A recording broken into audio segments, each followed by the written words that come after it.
Boa noite, gente. Tudo bem com vocês? Meu nome é Felipe Rovai, eu sou um dos arquitetos da Show Me Cloud, que é a empresa que administra toda a parte de infraestrutura e aplicações web da.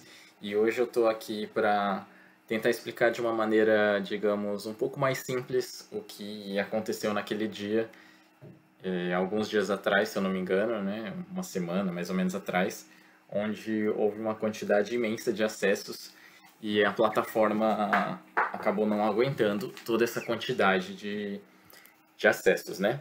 Então vamos lá. Gente, qual que era a situação que a gente tinha aquele dia? A gente sabia que ia ter uma promoção que ia ocorrer no site e foi nos passada uma previsão de, de acessos que poderiam ocorrer. Em cima disso, a gente fez o crescimento, né, antes já, referente a isso que foi nos passado. Só que chegou de noite, toda essa previsão, na verdade, não se concluiu. Acabou que a plataforma teve uma quantidade imensa, assim, absurda de acessos e acabou não aguentando. Infelizmente, o site acabou não ficando no ar. E juntamente com essa quantidade de acessos, justamente naquele dia, estavam havendo quantidades, né, tentativas de ataque no site, que isso acaba sendo contabilizado como um acesso, né, indevido, e isso acaba consumindo também recurso de infraestrutura, né, ou seja, pessoas que estão querendo acessar lá o site e consumir, né, produto, acaba não conseguindo fazer esse acesso, justamente porque também tinha pessoas querendo invadir a página de administração do site. Então, em cima disso, a gente tinha uma tarefa a, a concluir.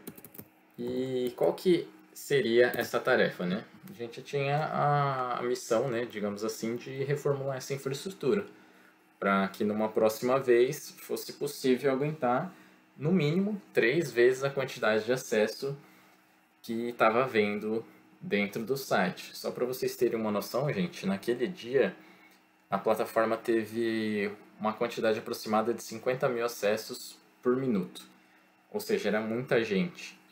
E fora isso, para você, a média disso seria em torno de mais ou menos 800 acessos por segundo, sendo que isso pode, assim, ser mais ou menos dependendo daquele segundo, digamos assim. E fora esses 800 acessos, a gente viu que tinha uma fila de mais ou menos mais 2.000 acessos de pessoas que estavam tentando entrar no site e não conseguia justamente porque não tinha como carregar a página, mas estavam lá numa fila tentando acessar para comprar algum produto, né? Então, quais ações foram tomadas? Em resumo, nós tomamos 5 ações que foram ajustes com o banco de dados da plataforma, balanceador de carga, CDN, bloqueio de tráfego e teste de carga. Calma, gente. Eu vou explicar cada um deles de uma maneira mais fácil para vocês entenderem, tá? Eu vou passar os slides aqui e vocês vão ver que vai ficar muito mais fácil de entender. Tá. Esse slide é o slide de banco de dados. Só para vocês entenderem, no nosso mundo de TI, que significa esse IOPS, né, que está escrito aqui em cima, IOPS, banco de dados. IOPS é uma sigla em inglês, né, que é um termo bastante utilizado pela gente, que ele significa o quê? Ele significa Input e Output Operations per Second. Traduzindo para o português, seria o quê? Operações de entrada e saída por segundo. O que a gente faz com esse índice? Ele é uma métrica, né, que a gente usa para medir o desempenho de armazenamento de dados. Ou seja, se você tem na sua casa um HD, por exemplo, no seu notebook, com esse índice a gente consegue medir qual que é o desempenho do HD que você tem no seu notebook. E é a mesma coisa para o banco de dados. Existe um HD lá por detrás, né, desse banco de dados, onde todos os dados estão sendo salvos ali. E vocês acompanhando esse gráfico, o que aconteceu nesse dia? Nossa previsão era de que ele fosse crescer até uns 700, 800 IOPS, que ele poderia crescer até uns 800, 700 IOPS. Como vocês podem ver aqui, ó, nos dias anteriores, ele sempre faz uma curva assim, ó. Daí vem durante o dia, cai durante a noite, daí aqui a madrugada, durante o dia, noite, madrugada. Ou seja, ele não estava passando de 500. E aí, o que aconteceu nesse dia? Ele veio aqui, ó, começou aqui de tarde já, daí veio de noite, bum, bateu quase pico de 3.000 aqui. Ou seja, precisaria aguentar 3 vezes mais do que assim havia sido previsto e acabou que não aguentou. Então hoje a gente já fez o crescimento desse banco para aguentar esses altos picos de IOPS, né? Aí qual que foi o próximo problema que a gente teve? Bom, vamos lá, gente. Qual é o próximo problema que a gente teve? A gente teve problema com o balanceador de carga, né?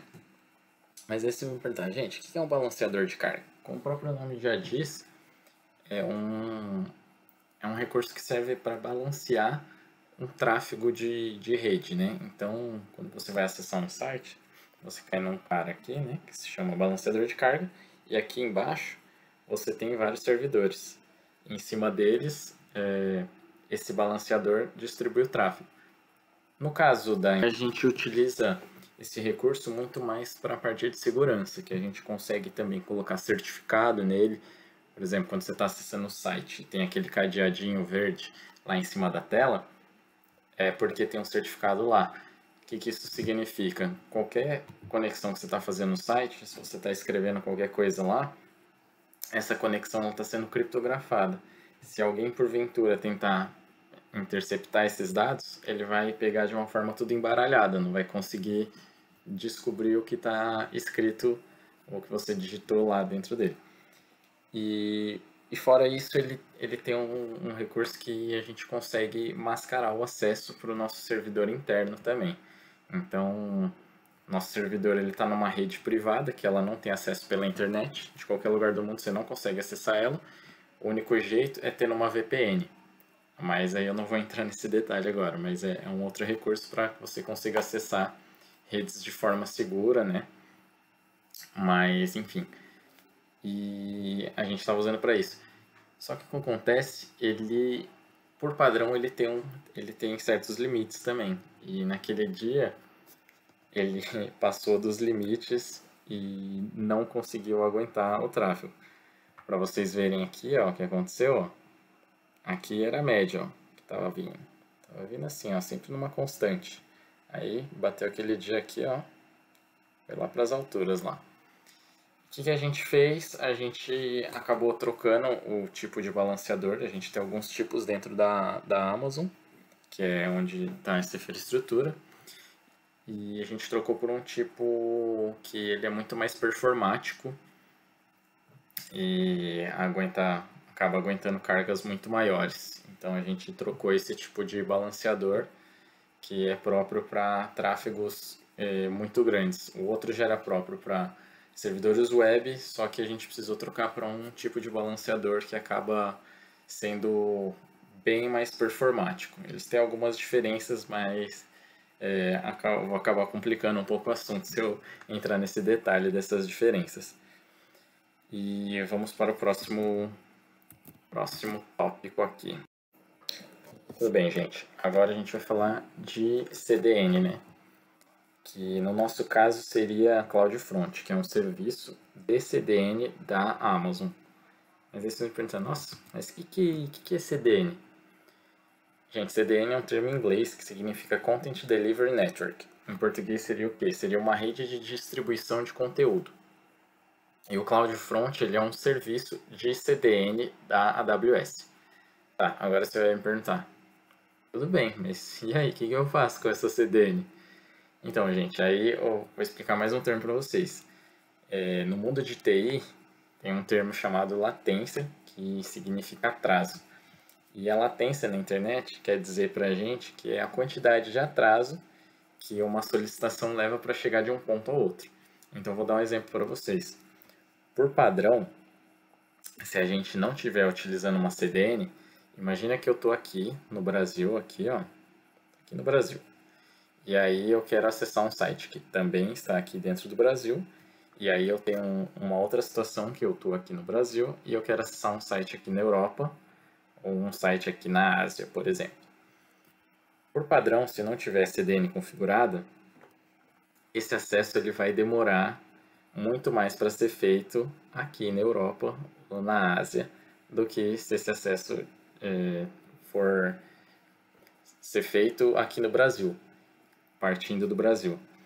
Por que eu estou explicando isso? Porque hoje a infraestrutura ela se encontra aqui nos Estados Unidos. Aí você me pergunta, gente, nossa, mas para que está aqui? Na verdade, isso é uma escolha nossa porque aqui nos Estados Unidos a gente tem alguns recursos a mais, né, dentro da AWS que a gente não tem aqui no Brasil, né? Então, por isso acaba sendo mais vantajoso a gente ter essa infraestrutura aqui nos Estados Unidos. E aí a gente utiliza o CloudFront justamente para fazer o quê? Quando uma pessoa estiver tentando acessar o site aqui do Brasil, ele vai bater aqui nos Estados Unidos. E o que essa CDN vai fazer? Toda vez que ele bate aqui, ele faz uma cópia dos dados que estão aqui para um ponto aqui dentro do Brasil, que é um outro data center aqui dentro do Brasil. Então, sempre que vocês acessam o servidor fisicamente, ele está lá nos Estados Unidos.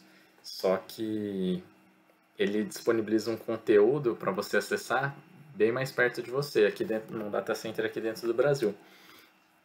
E o que estava acontecendo é que esse tempo de replicação do conteúdo, ele estava de fazer essa cópia, ele estava um pouco baixo e aí ele estava tentando fazer a cópia desses dados toda hora e isso faz com que o servidor que está lá ele fique um pouco onerado. Então a gente aumentou um pouquinho esse tempo para fazer essa atualização dos dados para ele liberar um pouco de recurso para o servidor que estava lá. Então a gente fez essa configuração dentro do CloudFront também. Agora a gente vai para o próximo tópico, que é o WAF, né? Então vamos lá, gente. O que aconteceu também naquele dia? A gente teve uma quantidade de ataques ocorrendo no site. E para que serve esse WAF? Esse WAF é um firewall inteligente, digamos assim. E ele é um serviço de firewall da AWS que ele já conhece uma enorme quantidade de ataques e automaticamente quando vai ter um ataque no site, ele já faz esses bloqueios. O que aconteceu nesse dia é que o pessoal está sempre inovando. Então, aconteceu que havia alguns IPs estranhos, né? De algumas localizações estranhas. Então, tinha gente da Rússia, do Paquistão, de alguns países da Ásia tentando fazer ataques no site. E ataques, né, na verdade, estava tentando invadir a página de administração do site. E o WAF, ele é um firewall inteligente, né? E o firewall, o que seria o firewall, né? Acabei não explicando para vocês. O firewall seria uma parede de fogo, né? E o que isso seria? Qualquer acesso indevido, o firewall bloqueia, então ninguém consegue passar por ela. E o WAF acabou não conseguindo bloquear esses ataques. A gente teve que fazer esse bloqueio manualmente e porque estavam tentando invadir a página de administração do site com alguns tipos de ataque um pouco diferentes. E depois disso, a gente acaba na questão do Apache AB, que seria a questão de teste de carga, né? Que são atitudes que estamos tomando hoje ainda. Para que serve esse software? Esse software ele é um software open source, né? Um software gratuito que a gente consegue simular quantidades de acesso de qualquer magnitude no site. Então a gente está subindo sempre um servidor de teste totalmente separado do que vocês acessam, e a gente usa esse software para fazer teste de carga, para a gente saber até quanto a gente pode aguentar dentro do site. Então, com esse software a gente consegue fazer configurações de performance no servidor e na infraestrutura de maneira geral, sem que isso afete o ambiente, né, que a gente chama de produtivo, né, que a gente não precisa fazer testes nele, a gente faz num ambiente separado e depois a gente aplica também essas configurações no servidor principal para conseguir ter uma performance maior e aguentar os tráfegos futuramente. Que então antes a gente já está testando, já está simulando um ambiente para a gente não ter surpresa. E com isso eu finalizo a nossa explicação. O resultado é que hoje a gente tem um site muito mais, como que eu vou dizer, muito mais estável, e hoje a gente tem muito mais previsibilidade para problemas que possam ocorrer futuramente.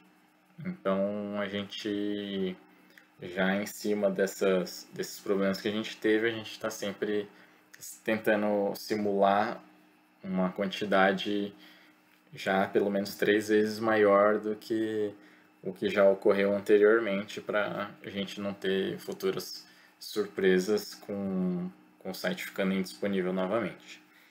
E é isso aí, gente. Espero que vocês tenham gostado e qualquer coisa estou à disposição para tirar dúvidas. Um abraço.